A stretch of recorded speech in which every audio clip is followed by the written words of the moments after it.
अस्सलामुअलैकुम, मैं आपकी होस्ट मुस्कान। आप देख रहे हैं सोच मुस्कराने से रिपोर्ट करें। अयास चेयरमैन और म्यूनसिपल कॉर्पोरेशन मंगोबी हाजी नवाज अली ब्रोई ने कहा कि तालीम का असूल हर बच्चे का बुनियादी हक है। हुकूमत सिंध इस जानिब बहुत से इकदाम कर रही है। हर इलाके में एक मॉडल स्कूल बनाया जा रहा है ताकि आइंदा वाले वक्त में इसको मद्देनजर रखकर तमाम स्कूलों को इसी तरह से सहूलियात फराहम की जाए। NGOs के तावन से भी बहुत से स्कूल चलाए जा रहे हैं जहाँ भी बच्चों को मुख्तलिफ हुनर भी सिखाए जा रहे हैं ताकि वो आगे चल के माशरे में एक बेहतरीन किरदार अदा कर सके।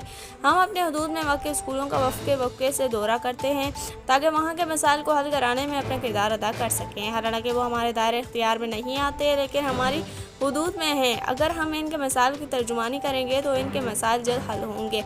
सबका अपना अपना तरीक़ाकार है। हमारा तरीक़ाकार फलाह इंसानियत का है जिस पर सख्ती से अमल पेरा है। बल्ला तफरीक व रंग व नस्ल अवाम की खिदमत कर रहे हैं। इन ख्यालात का इजहार उन्होंने Mohammad Hussain girls and boys secondary school का दौरा करते हुए किया। इस मौके पर municipal commissioner Aga Khaleeq, school की प्रिंसिपल और टीचर्स पर दीगर भी मौजूद थे। चेयरमैन को स्कूल की कारकर्दगी और मसाइल के हवाले से मुकम्मल ब्रीफिंग दी।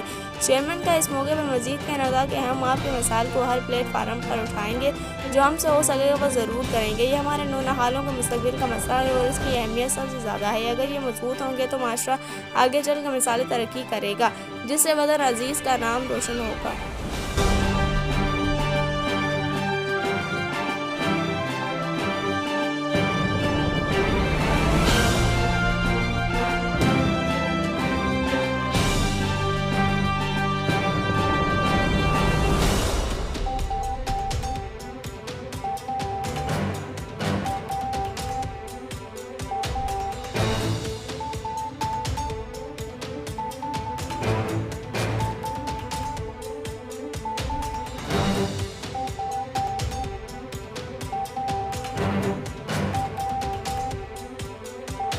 इस वीडियो को लाइक करें, हमारे चैनल को सब्सक्राइब करें और बेल आइकन जरूर प्रेस करें हमारी न्यू वीडियो सबसे पहले देखने के लिए।